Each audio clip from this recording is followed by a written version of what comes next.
You are now listening to the Girl Organize That Life podcast. Coach L3. Hi, welcome to the Girl Organize That Life podcast, where I am your host, Leslie Latimore-Lorfils, affectionately known as Coach L3. As a mother of 12, who has also served as a senior military officer for nearly 3 decades alongside my husband, I can certainly understand and appreciate who I call the 3C sisters: crazy, chaos, and confusion. If you are an executive level mom, mompreneur, or lady leader who perhaps still struggles with burnout, you have come to the right place where you can receive strategies and tips on how to pivot with poise and conquer the noise. I invite you to take this journey with us to increase your clarity, your confidence, and to conquer the overwhelm.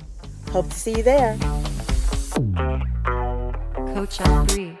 Hey girl, hey, welcome back to the Girl Organize That Life podcast, where we empower executive level busy mothers, mompreneurs, and lady leaders and help them to pivot with poise despite the noise in life's happenings, because we know there's something that's always going on. That's what we do here. Welcome back for the next episode. This episode is going to be a little different.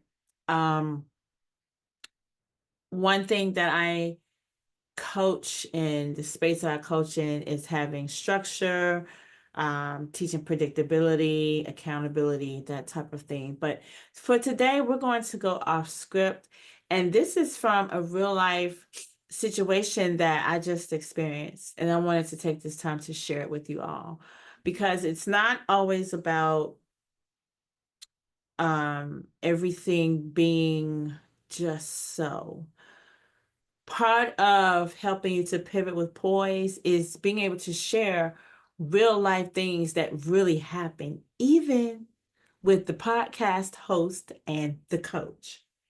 So I was dealing with my children, and one thing I try my best to work on and cultivate is ensuring that we have a home, a space that is conducive for expanding our growth, that, things are in order, that they're in place.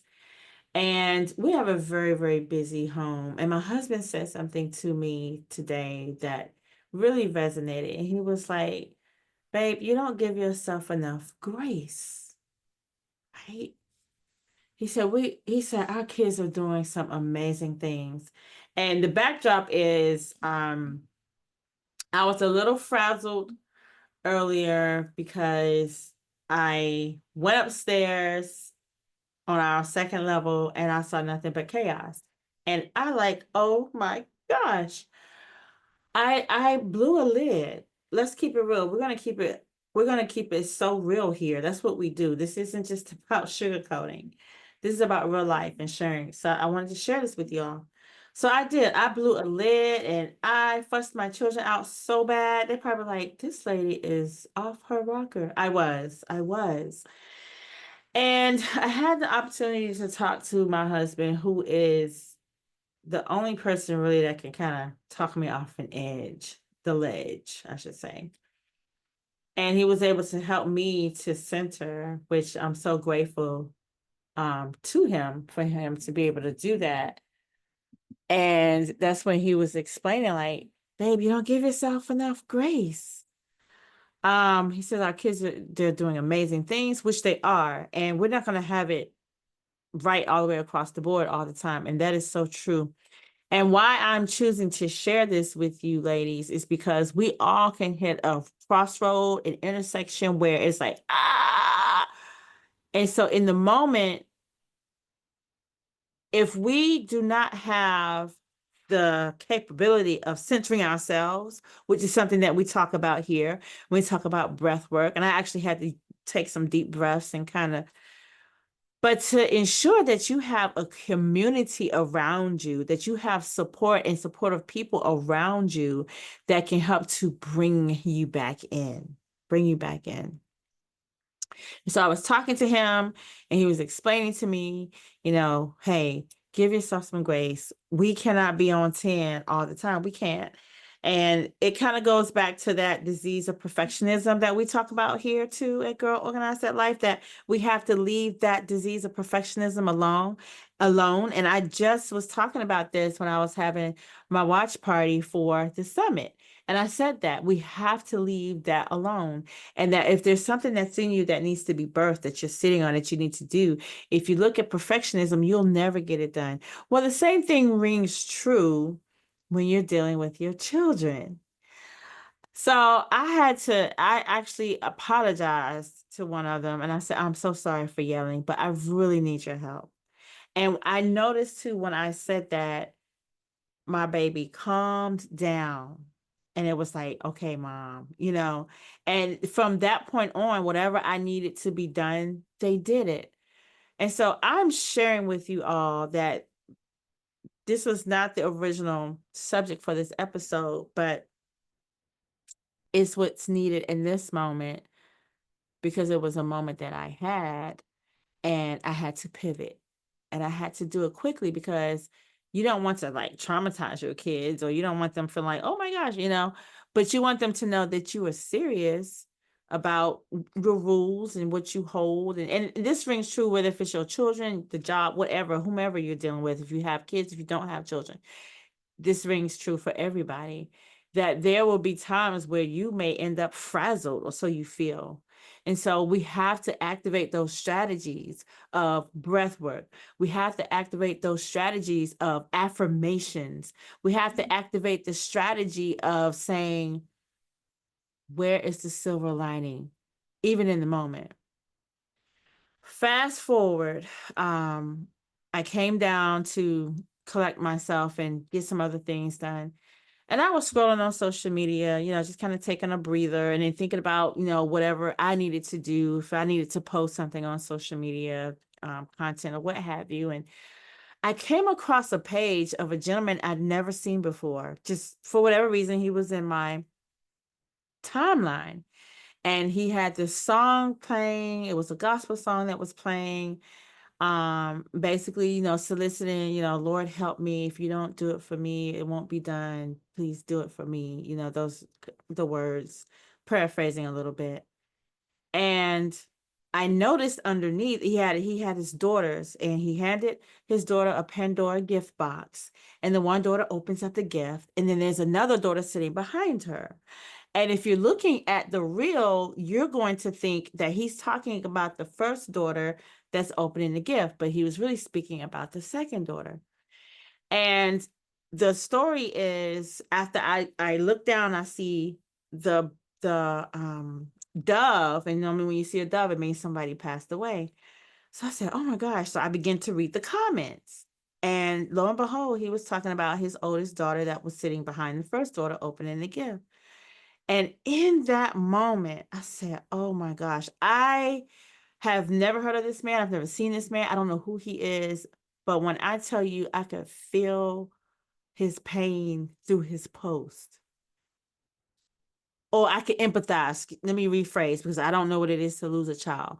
I can empathize with the pain that he was feeling through the post.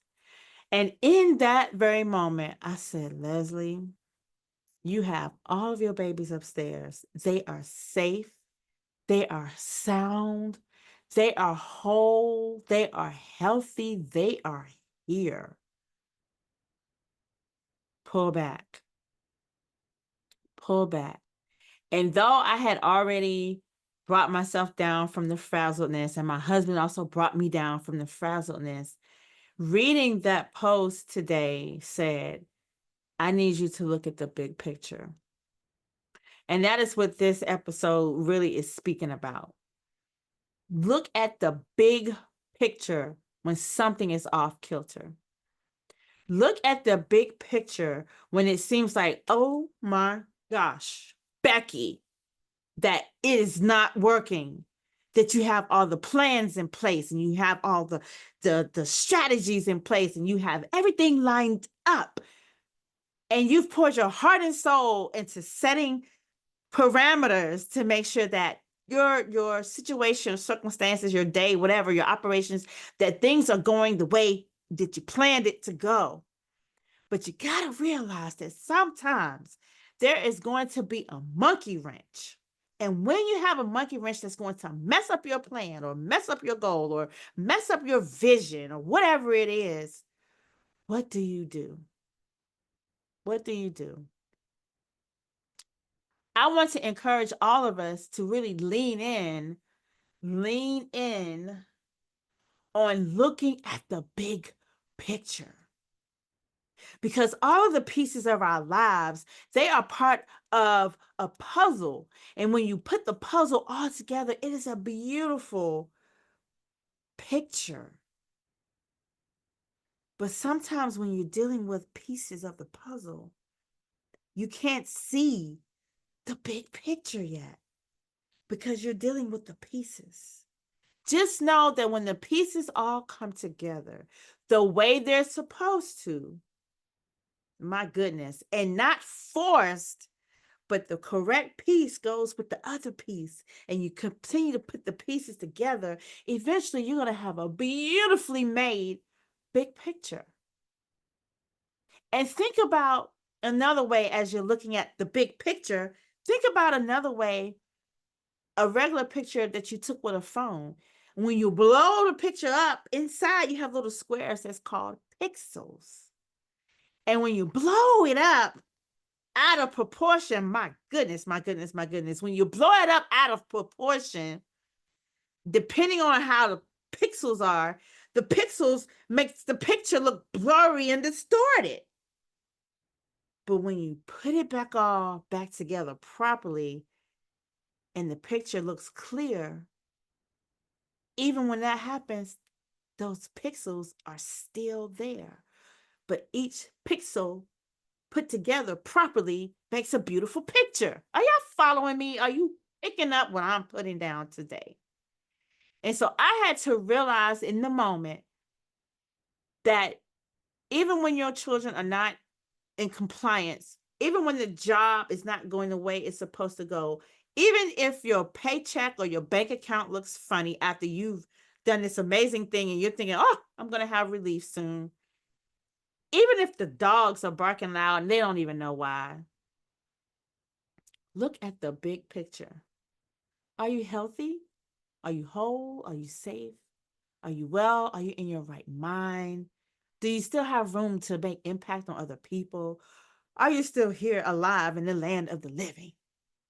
If you can say yes to any of that, then you're looking at the big picture. And this is not going to be a long, drawn out episode. No. I believe in being brief, being brilliant, and then bouncing. So I want to leave that with you all today. This was not originally what this episode was going to be about. But one thing I do allow God to do is to order my steps here. And I'm not infringing on anyone's beliefs. I say that all the time. But here at Girl Organize That Life, this is a faith-based business on godly principles. And part of that principle is to allow him to order steps. And so I'm allowing him to change what I was originally going to talk about. And we're talking about this. Because some woman, some mother, some mompreneur, some lady leader, they're frazzled somewhere and they need to hear this message. I want you to turn your frazzle into fabulosity. Absolutely. Every day of the week. Every day of the week. So I just want to share that with you all. If what we say here at Girl Organize That Life podcast, if it is blessing you, if it's adding value to you, please make sure you subscribe, tell your friends, invite them to come and listen, catch up on past episodes. We are getting ready to close out season 2 here in a few weeks, and we want to make sure that we're always bringing value. Furthermore, just some special announcements. Girl Organize That Life, we're getting ready to go on tour. We're getting ready to have the Pivot with Poise City Tour, where we will be going to 8 cities to visit and to bring value to women in the various cities. Be on the lookout for that. And then also, if you feel like that you are frazzled and you want to see you're fabulous, then I do encourage you to book a call with me. You can go to www.girlorganizedthatlife.com and certainly feel free to book a call with me, and we can do a deeper dive on perhaps finding what your fabulous is if you're feeling frazzled in any way. And please, let's be clear. Girl Organize That Life is about just that, your life. So we're going to cover a myriad of things here: finances, children, relationships, health, fitness, you name it. We're going to talk about it here, and we're going to bring that value to you. I thank you for listening. I thank you for your support. Again, if we're adding value to your life, please subscribe, please like, please share, make a comment, give us your feedback. We want to make sure that we are serving you the way you need to be served. Okay, so that completes this episode. I appreciate you listening. I appreciate you dialing in. And until next time, remember, pivot with poise despite the noise. Bye for now. Coach L3.